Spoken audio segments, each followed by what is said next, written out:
磨杵成针。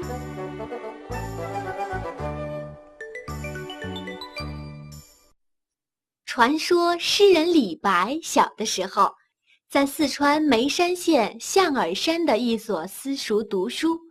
他非常贪玩，不肯好好学习。有一天，他又趁老师不注意，偷偷地溜了出去。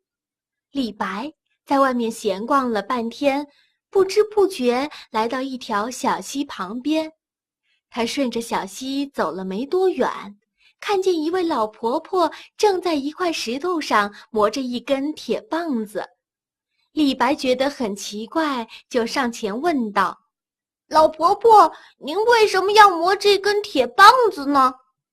老婆婆回答说：“我呀，要把这根铁棒磨成一根绣花针。”李白听了老婆婆的话，更惊讶了。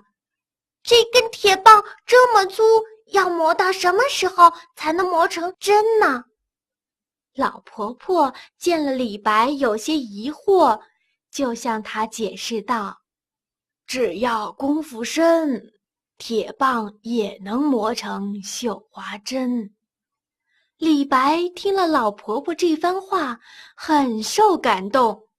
他想，一个白发苍苍的老婆婆还满怀信心的要把铁棒磨成绣花针，我年纪轻轻的，为什么不能克服困难，好好的学习呢？于是，他马上回到了私塾里，向老师保证今后一定要努力读书。从此以后，李白发奋地读书，学业进步得很快，最终成了一位伟大的诗人。